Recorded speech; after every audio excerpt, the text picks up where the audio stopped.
biggest mistakes I have made as a real estate agent. Number one, continuing to work with people who are afraid, and it actually has nothing at all to do with the house. What this looks like is we see 80 houses. I find them their perfect house.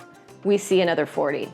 So in those situations, it has absolutely nothing to do with the perfect house, and it has everything to do with that client's fear. Two, showing homes to people who are not pre-qualified. Rookie mistake. Don't even bother. You have to wait until you are pre-qualified financially because you have no idea what you can afford. Three, writing an offer without having absolute certainty that my client is financially able, meaning me not getting the pre-approval mortgage letter from their lender. Big mistake. Me, when working with a seller, going in for evaluation, not saying, okay, we'll try it at your price.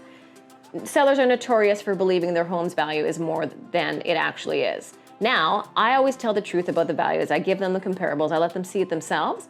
However, many times they'll choose the agent that actually tells them what they want to hear. And then guess what happens when I follow that property? It ends up dropping to the price I said it needed to be, and that's when they sell it. So I need to begin to say, sure, we'll try it at your price. Number 5 mistake as a rookie realtor, letting my client's emotions affect my emotions and going to the negotiation table or communication with the other side based on that. Big mistake. So, word to the wise, find somebody with some experience, and who you choose matters.